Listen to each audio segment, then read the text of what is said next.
everyone, and welcome back to another episode from the BOTANIA mod, where I have been busy running around doing a little bit of stuff. As you can see up there, I have built a little bit of a facade on the side of that mountain. It doesn't go back at all, but it's covering over where we've got the little mob farm, and if we just run up this path that I put in, I'll show you what I've done inside. Whoop. So if we go in through the door, we'll see a nice big black space, because I'm pretty certain this is too dark for you to be able to see anything. But if I just hop over and I get out some torches, and then where can I actually... where's the wall? There we go. If I pop some of these around, you'll be able to see what it is I've been up to. So I've just placed down another platform up here, which is within range, whoop, if we go down the bottom, of where we've got all of these nice Bellathorns down below. So now this is a much larger area for mobs to be able to spawn in. They'll automatically get killed off and all of their stuff and bits get stored in the chests. And I've also extended it down so that it covers the whole area. So anything that spawns in here is gonna die. Right, let me just pick up my torches again. Yep. Now back at the entrance, this door does let in a little bit of light. If I just shut that for you, see, it's not exactly perfect. It doesn't stop the light coming in completely, but that's okay. So little is going to spawn around here, it doesn't really matter. So if I should come back outside, that is just going to tick away in the background for us, gathering things like string and gunpowder and all of your usual stuff.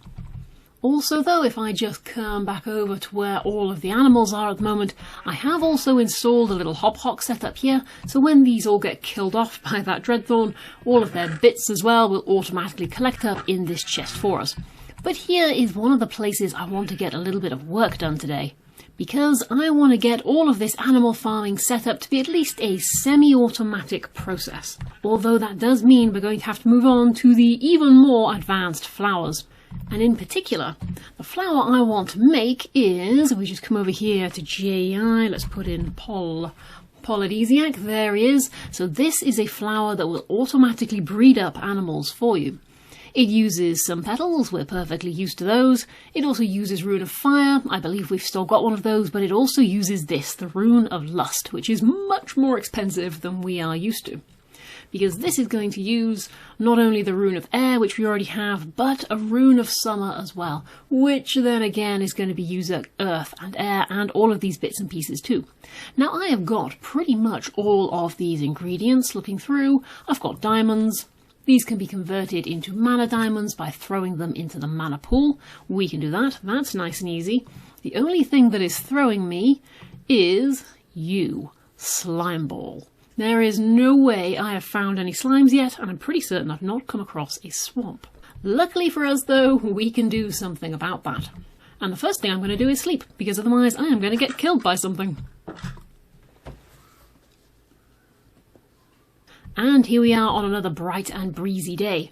Right, so let's have another little look at these slime balls. Slime. One slime ball, let's have a little bit of a look at you. So we can use you, apparently mana infusion. Aha! So here we go. We can use a cactus, throw that into the mana pool, and then have that convert into a slime ball. But we're going to need this little doodad on the side to be able to do that. So what this is a catalyst. This is something that we can place our mana pool upon, and it will make it have different effects. And making this is going to be slightly more expensive. I am going to have to go to the Nether. Joy, my favourite place. Living rock, that's nice and easy to get. Gold, easy as well, and the mana pearls, remembering that that is just made by throwing an ender pearl into the mana pool. So, that's not too bad. Most of those bits and pieces are easy for us to get. We just need to get that catalyst made so that we can get our slime ball. Which means I need to go to the Nether. Does my armour have any fire protection at all?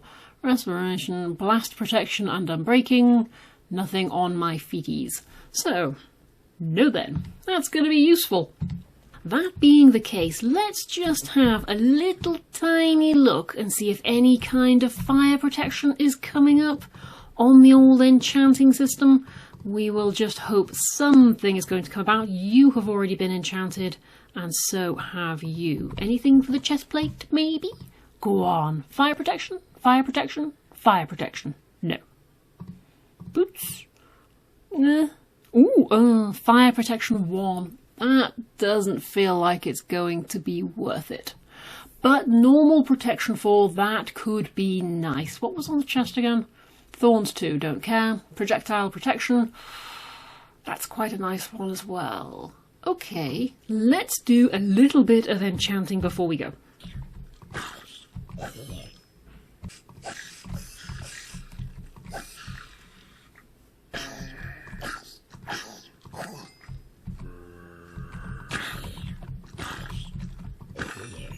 Okay, few nights of mob hunting later, let's try that enchanting again. And hopefully I should have enough levels to be able to get... What was it on? It was regular protection on the boots, and I can't remember what it was I wanted off of the chest plate. It's too long ago now. What was it? Ah, yeah, projectile protection. That would be nice. I'll have that one, and we're also going to go for... Oh, no, of course, I shouldn't have done that, should I? Right, okay, well, I definitely don't want just Unbreaking 3. That is not good enough. What can we put on somebody else? How about you, Mr. Axe? Ooh, Silk Touch. Now, I wouldn't mind that on a pickaxe. Yeah, why not? Let's do it. Oh, nice, and a bit of efficiency as well. And what are the boots offering now? Protection 4 we're back to again. Okay, but I need to go and get some more levels. Of course. Ugh, an auspicious start this is not.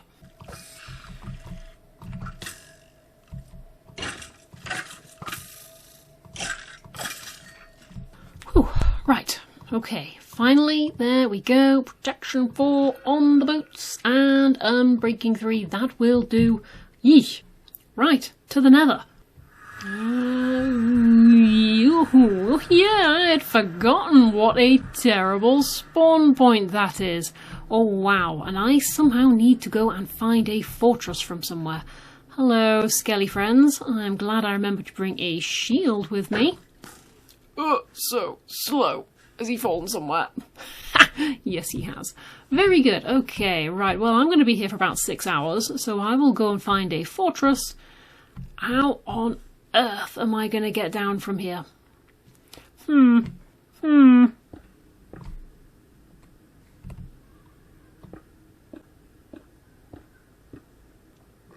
Yeah. Rats. Right, we're going back in looking like a Power Ranger. I don't care. The piglins are welcome to laugh at me. And you know what? Now that I'm in this fortress, I'm realising I have definitely been here before. I think this is the same one I came to get the netherrack. But I don't remember seeing any blaze spawners. I have to have a little run around, find some, and then quickly run back home again. Any blazes? No. No.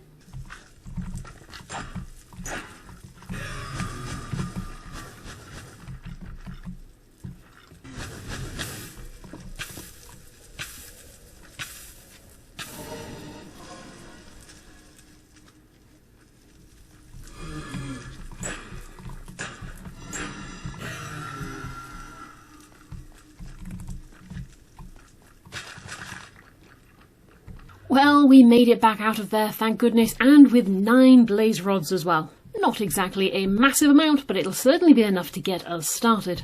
And on the positive note as well, I went in with a spare set of mana steel because I wasn't very sure how fast this would wear down if I didn't have one of the mana rings with me, and the answer is not very fast at all. My armour has done absolutely fine, it's just the pick that has taken a bit of a battering. But that's fine, as soon as I can get another mana ring made up, I'll be able to get that fixed. For now though, let's get our catalyst made. For that, we are going to need a couple of brewing stands. Do I remember rightly? How do I make a brewing stand? 1 blaze rod and 3 cobble of some description. We can do that. Let's come over here. So we need 2 brewing stands, a couple pieces of living rock, if I remember correctly. 1, 2, 3, 4 of those, and a couple pieces of gold. I do have some gold. And a mana pearl, which I don't have. Let's go and chuck you in a mana pool. Is this one around here still filled? It is. Nice to see. There we go. Right, make ourselves a nice little catalyst. You're going to come up here in the recipe? Yes, you are. 1 alchemy catalyst. Nice. And this is going to help us make all sorts of different items, including those elusive slime balls. And now from here, we can take this one outside and we'll run it over to one of our mana pools. Let's use the ones using the Ender Flames at the moment because they have got the most power hooked up to them. Just remove these blocks. And then I'm going to place my catalyst underneath one of these mana pools. And we can see that it now has this little circle pattern in it, so we can see which one has got the catalyst underneath. And what this catalyst is doing is it's going to allow us to change the nature of items that aren't necessarily sort of mana or Botania related alone. So for example, if I just have a look at, what have I got? Rotten flesh, that one will change I believe. So yep, if I hover rotten flesh over here, if I threw that into pool, you can see where it would turn into leather. The blaze rods do as well, that will turn into nether wart for us. What about magma creams? Do you change into anything? No. Not everything has a recipe. What about, I think that's going to be an end product, or the mushrooms maybe? Oh, mushrooms, that's going to make an infested seed. I think that does it in the normal pools as well. It does. But it's just little bits and pieces like that. And it's going to include being able to change cactus into slime balls. But as a little example, if I just chuck this piece of rotten flesh in, ba-doop, there we go. I now have a piece of leather instead. Which, as you can imagine, is immediately supremely useful. Although, of course, for me, the most important one is being able to turn cactus into slime. Nice. Right, let's have 1, 2, 3, 4, I'll say 3 cactuses, just so I've got enough to grow some more. But I now have 6 slime balls. Now I can get on with making my pollidesiac flower. Okay, so let's have another little look at our pollidesiac. So we've got our petals, that's easy peasy. Rune of fire, easy peasy. Rune of lust, you are my problem. So 2 mana diamonds. Got and got. Already got my rune of air. And lastly, rune of summer. Earth and air, already got those. I need 2 pieces of sand, 1 slime ball and a melon slice. Should have those in here. 2 pieces of sand, and a melon slice, and there's the other bits and pieces. Sweet. Back to the runic altar. So it was 2 pieces of sand, 1 slime ball, 1 melon slice, 1 rune of earth, 1 rune of air. Aha! There we go. We are making our rune of summer. So just wait for that one to build up.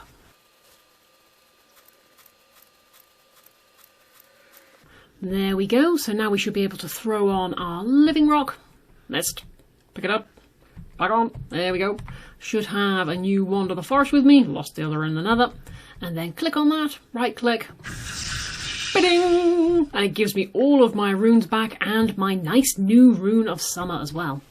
Right, so for our rune of lust, for that one we needed rune of summer, rune of air, I believe. Oh no, I think it was rune of fire. Oh, right, I've forgotten. What was it? Let's just check. Pollidesiac, rune of lust. Air, summer, 2 diamonds. That should be alright. Air, summer, 2 diamonds. On here. On you go, on you go, both on you go. And then once again, we will just wait for that one to build up.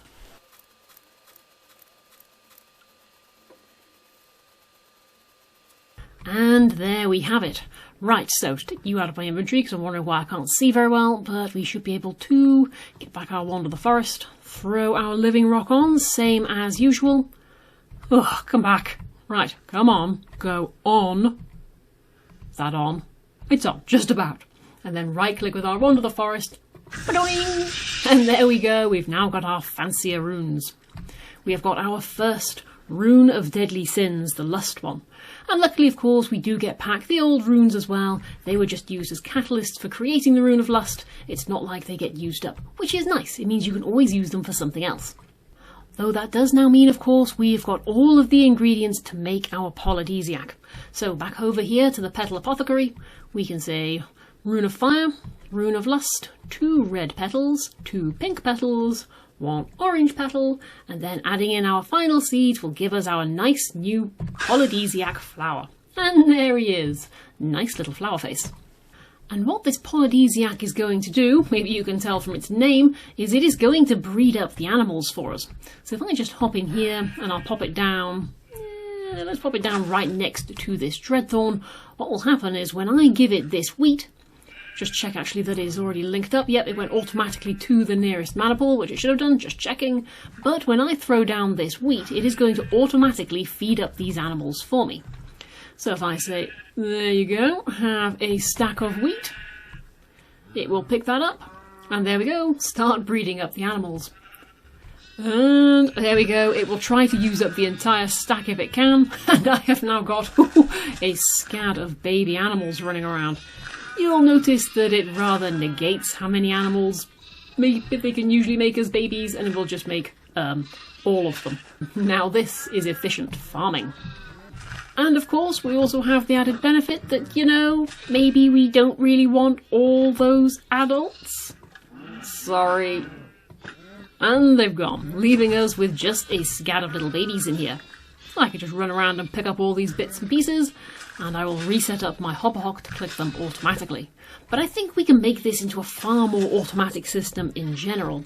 One thing which I of course do not want to happen, I don't want this to be constantly feeding animals, otherwise the lag is going to get severe once I end up with 400 million of them inside a single small space. So we need to be a little bit clever about this.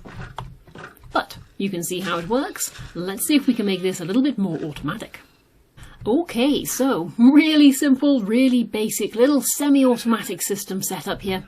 So what I can do is I've got the pollidesiac set up right next to all of these animals, who are of course perched up on fence posts, because the gap in between them is just big enough to allow babies to fall through, but the adults will stay sort of suspended up there, living out their lives in this rather small cage, which I'm going to cover in a barn at some point, because I don't particularly like seeing them like that. I'd much rather see them wandering around in a field, so I'll just hide these ones away when I get an opportunity. In the meantime though, I can bring up any wheat or anything like that. If I'm needing any more food, I can now throw that out. Pollidesiac will pick that up, use it to breed up the animals. They will then have all of their offspring produced, and they all plop down into the water below. Whoop! And they will gather over here on this side. They'll be able to slowly grow up. And then, as I say, I'll be able to kill them as and when I am ready to come and harvest them. And the other nice thing about this as well is I've got this hopperhock set up, so that'll be able to collect up all of the bits and pieces that they drop. And if I want to, I can just leave that dreadthorn running.